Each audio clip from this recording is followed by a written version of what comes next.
Hey, good afternoon, friends of Visit Beijing. Welcome back. I'm your old friend Fred. Look at the weather. We arranged it for you today because today we've come to a very special place. I guess this must be the dream for a lot of you who has not come to China, because we are now standing right on top of the Great Wall. How exciting! For those of you that have been to China before, if you had tours around Beijing, then please let me know which part of the wall did you go to, because there are many different sections of the Great Wall around the Beijing area. And today, I'm actually here, 80 kilometers northeast of Beijing, standing on the Mutianyu section of the Great Wall. If we can just take a look around me, the scenery here of the Great Wall standing in the middle of the forest, this is spectacular, very beautiful. And I guess it's because of the view that Mutianyu Great Wall has become one of the most popular sections that are very popular among the international travelers. So today, if you can walk with me, we're going to show you this walking on the Great Wall and also a little bit of the history, okay? So let's go. As we're walking on the stone wall, a lot of the international travelers, once they come to the wall, they ask me, hey Fred, did we build the wall back in the Ming Dynasty? Or as they heard, the first person who started building the wall was actually from 2,000 years ago. He was the same emperor who created the terracotta soldiers. So which version is true? So is the wall from the Ming Dynasty or from the Qin Dynasty? And this is a great historic question, because the Mutianyu section of the Great Wall, this is actually created from different dynasties, different time eras. Most of the people, once you see the stone and brick structure, I'm sure that your tour guide or the local expert, you can even find it online, that will all tell you that the stone and brick structure, the very neat, consolidated, tower and the wall and the pavement in the middle, that's from the Ming Dynasty. But as a matter of fact, there was a great general at the starting age of the Ming Dynasty. Once Zhu Yuanzhang, the emperor, defeated the Mongols, they established the Ming Empire. He was sent here to northern part of the kingdom to restore the Great Wall here. But once he arrived, guess what he found out? There was already a stone wall, like a pile of stones, and here standing. So later he renovated actually on the foundation of that. That pile of stone was the original site of the Great Wall from the Beijing, the northern Qi, which could be documented back to 550 to 570 AD. So the foundation of the wall was created a long time ago, over 1,500 years. But what we can see here and all the great structure, that's renovation of the Ming Dynasty, but not all in one time, because the body, the pavement of the wall and also the wall on both sides, they were constructed in a different time compared with the watchtowers. So we're going to break them down maybe step by step and talk about each different construction. Let's keep walking this way. So another question that people always ask is that once we get on the wall, especially when we're standing by the wall, they are very surprised to see that the Great Wall is not this great, because it's not that high. It's only here, I think the average height of the wall is about 5.5 meters above the ground. And some, very athletic travelers, they say that if you give me a rope, I don't have to use a ladder, but just a rope, I can actually easily climb over the wall. Does the Great Wall really stop nomads or the invaders from getting over into the imperial city? But to talk about this, we need to understand, I think the the very fundamental theory of like building the Great Wall is not to stop people, because I mean people are we're wise, we're smart, and we can use tools, right? The reason why the Great Wall is here is because we need the wall to stop people riding horses, and that's the power of the nomad, because they move like very fast. They don't really like stop at one place and fight and challenge the best deployment of the Ming troops. They will maneuver, and you have no idea where they're going to launch their attack. And also, the way how they attack is that they will shoot arrows from the horseback, right? So I think it's the horses that make them like much stronger, or the horse riding and the archery on the horseback. And that's the reason we need to build something. There has to be a defensive system that can force them get off their horses, to make them maybe the enemy a little more stabilized, so we can shoot them or defend the imperial city. And that's the reason why we need to build the Great Wall, not to stop people like climbing over. Although I think it's pretty hard for you to climb over the wall. All right, so we're still walking. I guess we just walk past one of the towers. That was number 14 and 13, and this could be 12. So we're on the other side of tower number 12. So once we're on top of the wall, because usually for those of you that have been to the Great Wall of China, no matter which part you went to, you probably remember that the two sides of the wall are different, because there is one taller side. Compared to that, the other one is much shorter.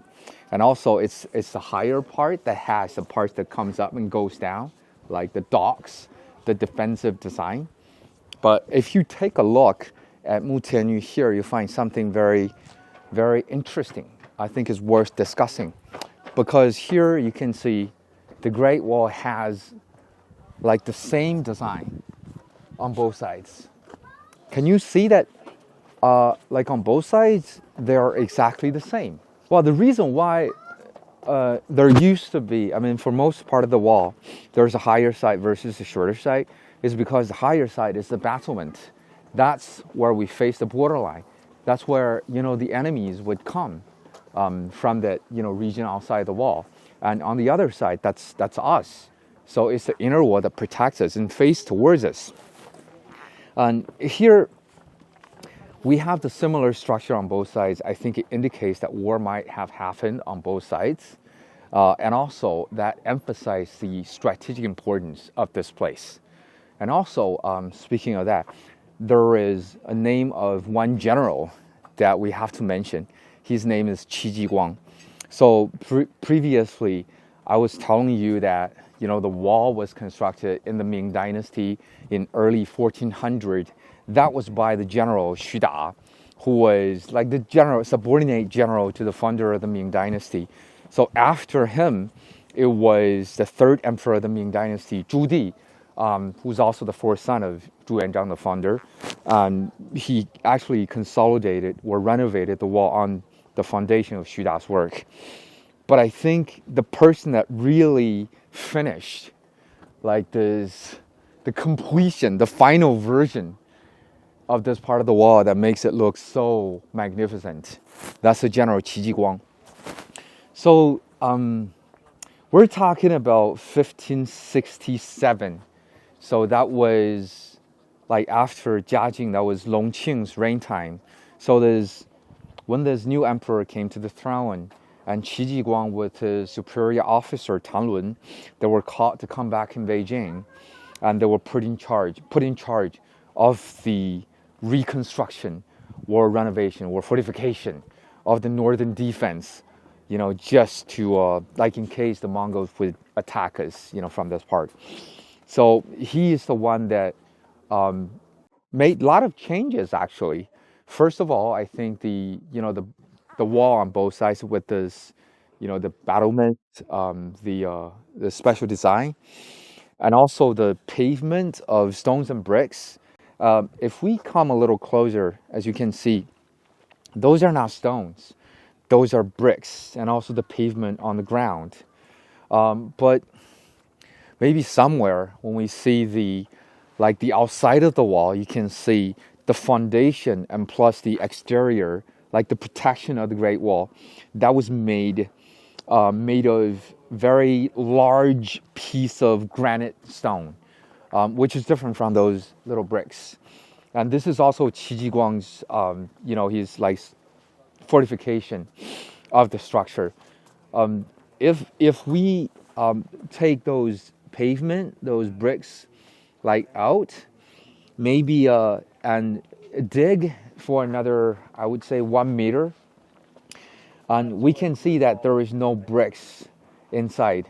So the core, the center of the foundation of the Great Wall is actually earth, because we figure out that compressed dirt, it's very solid, and that's even better than the pile of stone to be the foundation of the earth. And on top of that, we pave those bricks as pavement. So this is also, I think, Qi Jiguang's idea, the renovation of the wall. And also his major contribution to this part of the wall is those watchtowers. You can see the way where I'm pointing at. I mean, there is one tower with a little house on the top. And right now, there are 22 towers at Mutianyu section of the Great Wall. With the wall like in between those towers, all renovated and open to the public with a total length of, I think, 3.3 kilometers. That allow us to walk on the wall. But those towers, those watchtowers, they were actually created by this general. Let's say if Qi Jiguang didn't come here, or if it is not because of Qi Jiguang's creative idea, and there is no way that we can walk into those towers. And kids love doing that, because it's kind of dark, like a dungeon inside the tower. It's like mysterious, and visitors want to know what's inside the tower, why there is this tower, hollow inside with much space and with a little house on the top. Because let me tell you, before 1568, the coming back of Qi Jiguang, this general, all the little terraces, just like that, they were all solid. It's just, compressed dirt with bricks on the top. There is no such a hollow tower. It was Qi Jiguang's idea because he figured out that in order to deal with, I think, complicated situation, what if the enemies, once they have conquered the wall, they climb onto the wall, the soldiers, they could still remain fighting. How so? By getting inside the towers. Those towers used to have wooden windows and doors. They can shut the door from behind. And with enough water and grain inside the tower, they can keep fighting for, I would say, another week. All right? And also there are crossbow arrows, I think enough like weapons and water supply inside the tower. So this is all Qi Jiguang's idea. This very creative general, by the time he arrived in Beijing, his great, this aspiration was to create 3,000 of those towers connecting the coastline, from Shanghai-Guan, I think all the way to Datong, the west of Beijing. But unfortunately, by the time he died, I think he managed to finish around 1,100, which is still a lot. So here at Mutianyu, those 22 towers that have been open to public are the creation from this general, Qi Jiguang. This part of the wall looks very new. It's because, originally the Great Wall here is broken. Because over the years, due to, I think maybe lack of caring, or the construction where I think a lot of the local people, they don't realize that, this is the Great Wall. It's one of the UNESCO programs. I mean, one of the UNESCO heritage, and how important it means to all Chinese. And that's why there used to be a lot of destruction or just ignorance of the existence of the Great Wall. So, but back in 1980s, we started all the renovation, not by putting new bricks and stones, onto the wall and make it brand new, because we have code and principles to follow. So the local authority of Mutianyu, they would get out the wall into the wilderness to collect all the original bricks that they can find in the nearby regions and then fix them onto the wall. And when it comes to like the glue, we try not to use cement because the original structure back in the Ming Dynasty, what they used as a super glue, if you want to take a guess, did we have a Ming Dynasty version super glue back then? Yes, we did. They actually used the lime powder with sand and also sticky rice and clay. I think clay, lime powder, and sand. Those are the main thing. The blend where how we mix them up, like the 3 different types of material, like into this paste, and also we add some glutinous rice, like sticky rice. And if you don't believe it, we actually found the original structure from the Ming Dynasty, and after we examined the components inside, then we found like sticky rice. So I guess the reason why there was sticky rice inside the wall is because number one, I don't know if you have tried like eating porridge, like rice porridge at home. And if you put the porridge under the sunlight and expose in the sunlight for days, and that will just become something extremely like gluey and sticky. So it's a perfect natural glue. And also another reason, I guess, sticky rice inside the wall that can, that's for the earthquake maybe, or if the enemies and any of the invaders that are trying to attack us by using cannon, and the sticky rice can actually absorb the momentum of the cannonball. I guess that could be the reason, but that is my assumption. And also, see, our cameraman is having a hard time trying to follow me down the steps, because the fact is, here on Mutianyu section of the Great Wall, the steps, they were not even. They're not even. They were deliberately made that way.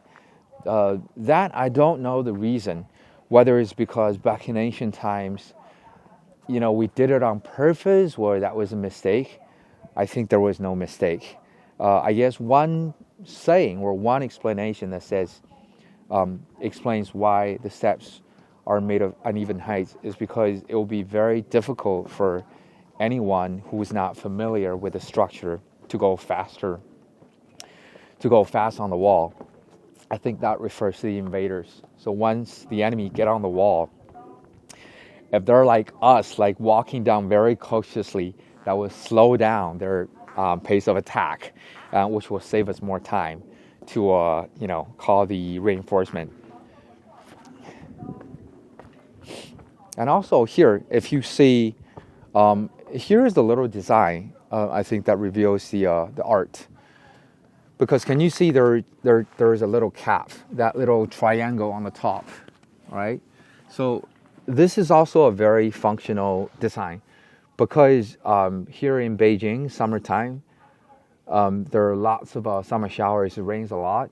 So if the rainwater stay on the wall, then that would just, I think, cause the erosion, or maybe just, which is very bad for the earthy foundation. And that's why we put the cap on the wall with that little slope on the top, so it's easier for the rainwater to come down without like staying on the top. So it does not like go into like in between the bricks. So that's a very, very special design. And also the same design applies here on the ground. If we take a look at the pavement, if I can, let me ask our cameraman to spin the camera.